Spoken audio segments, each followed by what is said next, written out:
Hi, my name is Jason Chen, and I will be addressing the question on whether employers should leave the choice to be vaccinated entirely in the hands of the employees.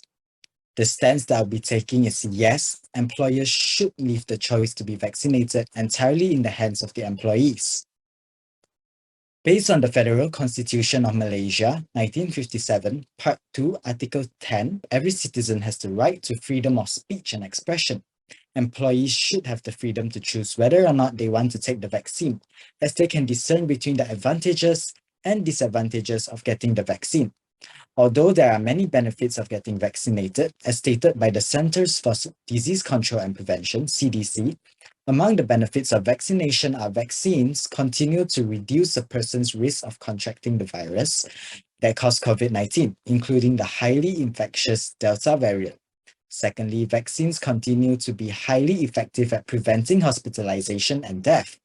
However, the CDC also states that there is still a risk of more serious side effects, although cases of this occurring are rare. Therefore, it is essential that employees are given the chance to decide whether or not to take the risk. Fundamental liberties are rights and freedoms that we have as human beings. Some fundamental liberties are set out in the Constitution and are said to be guaranteed and cannot be taken away from us unless the Constitution itself allows it. The fundamental liberties guaranteed under the Constitution under Article 5 is the right to life and personal liberty. Every person has a right to life and liberty and cannot be taken away unless it is in accordance with law. This includes the freedom to choose vaccination. If employers are able to make vaccination mandatory for employees, this would be a violation of Article 5 of the Federal Constitution. Although given the choice, employees are highly encouraged to vaccinate in order to prevent themselves getting infected with COVID-19. This is crucial to curb the COVID-19 pandemic. With reference to the Prevention and Control of Infectious Disease Act 1988, under Section 12, infected persons are not to act in a manner likely to spread the infectious disease. By not getting vaccinated, this attributes employees to be in a manner more likely to be infected and to spread the disease. In Malaysia, the COVID-19 vaccine will be given free to both Malaysian citizens and foreign nationals living in Malaysia, including migrant workers. As the government has no plan to make vaccination compulsory, the vaccine will be administered only to those who agreed to take it voluntarily. Since the government has not made COVID-19 vaccination mandatory, the employer therefore cannot impose a blanket rule of insisting their workers be vaccinated as a condition for returning to work. This is based on the journal article, Company COVID-19 Vaccination, Whether Refusal by Employee Justifies Termination.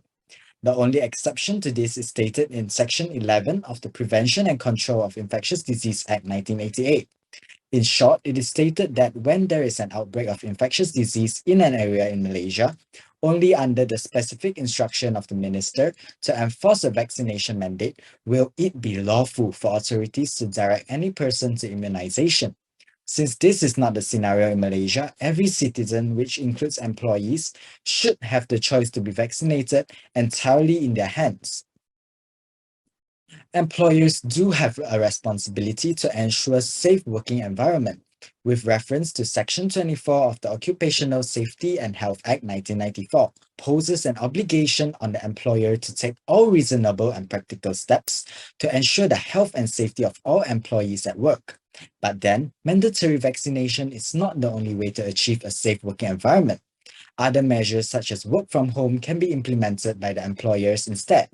Working from home is without a doubt an effective method of reducing the spread of COVID-19, as it minimizes physical interaction between employees, as well as flexible hours and a better work-life balance. Employers can encourage employees to be vaccinated as well as give incentives with consent from the employees, but ultimately the final decision on whether or not to vaccinate should completely be in the hands of the employees. That's all from me. Thank you. Dear Kinsella, what's your stance regarding this issue?